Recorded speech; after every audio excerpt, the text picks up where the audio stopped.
ఇప్పుడు BRS government ఉన్నప్పుడు ఈ రిటైర్డ్ ఎంప్లాయీస్ యొక్క బకాయిలు అన్ని రకాలుగా పెండింగ్ పడ్డాయి.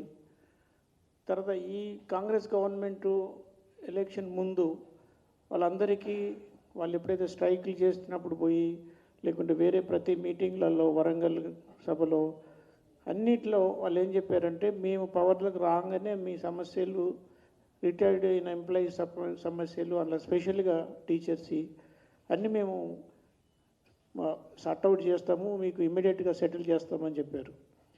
గవర్నమెంట్ వచ్చి కూడా ఇప్పుడు 2 సంవత్సరాలు అయిపోయింది. ఇంతవరకు కూడా ఈ బకాయిలు అట్లే పెండింగ్ అనేది. డిఏలు కానీ ఇంతవరకు పిఆర్సీ వేయలేదు. తర్వాత మోస్ట్ అన్ఫార్చునేట్ ఏంటంటే వాళ్ళ సొంత డబ్బులు గవర్నమెంట్ దగ్గర సేవ్ చేసుకునేది. ఎందుకంటే రిటైర్మెంట్ కాగానే ఆ డబ్బులతోని వాళ్ళు కొన్ని ప్లానింగ్ చేసుకుంటారు. పిల్లల మ్యారేజ్ కానీ లేకుంటే వాళ్ళకు ఒక హౌస్ కొనుక్కోవడం కానీ ఫ్లాట్ కొనుక్కోవడం కానీ లేకుంటే హౌస్ కట్టుకోవాలి ఉండాలనేది ఉంటుంది. లేకుంటే వాళ్ళ పిల్లల ఎడ్యుకేషన్కు లోన్ తీసుకుంటారు, ఈఎంఐలు కట్టాలి.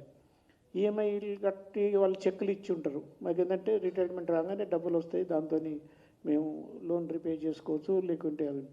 అయితే ఇప్పుడు గవర్నమెంట్ ఏం చేస్తుంది, ఒకసారి ఇవ్వాల్సిన డబ్బులను ఇన్స్టాల్మెంట్గా అది ఒక 1 year 2 years 3 years దానికి కూడా ఒక కరెక్ట్గా పాలసీ లేకుండా, అంటే 1 year ఇస్తా అంటే కరెక్ట్ 1 year ప్రకారం వాళ్ళు రీషెడ్యూల్ చేసుకోవచ్చు, రీప్లాన్ చేసుకోవచ్చు వాళ్ళ ఇన్వెస్ట్మెంట్ ప్లాన్ కానీ వాళ్ళ రిటైర్మెంట్ వాళ్ళ ప్లానింగ్ ప్రకారం.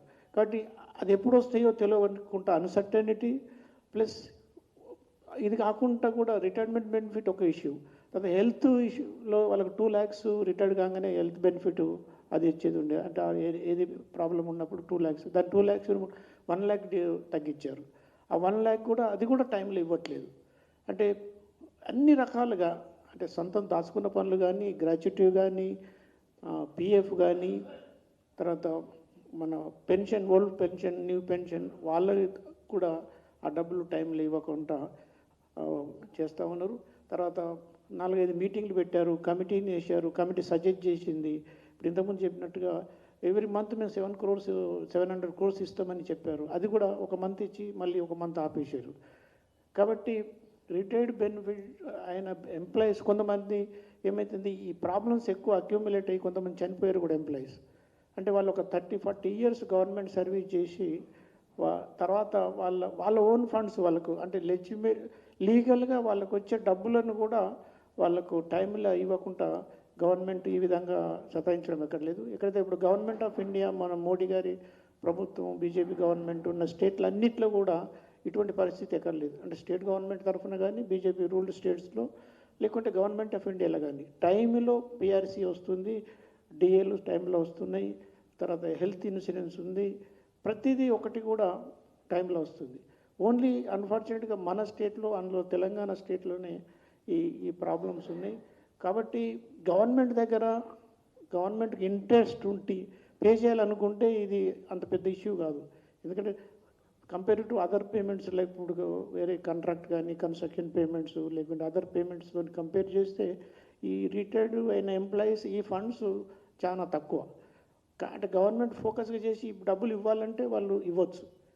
కాబట్టి దాని కొరకు ఈ రిటైర్డ్ అయిన ఎంప్లాయీస్ అందరికీ రిటైర్డ్ అయిన ఎంప్లాయీస్ ఒక స్టేట్ లెవెల్ ఒక యూనియన్ ఫామ్ చేసుకున్నారు. వాళ్ళు డిస్ట్రిక్ట్ లెవెల్లో కూడా ఒక యూనియన్ ఫామ్ అయ్యి వాళ్ళు రెగ్యులర్గా రిప్రజెంట్ చేసి రెగ్యులర్గా ఫైట్ చేస్తున్నారు. అంటే ఇది వాళ్ళ డబ్బులు వాళ్ళు లీగల్గా వచ్చే డబ్బులు కూడా రాని కూడా ఒక యూనియన్ లాగా ఫామ్ చేసి కొట్లాడే పరిస్థితి వచ్చింది.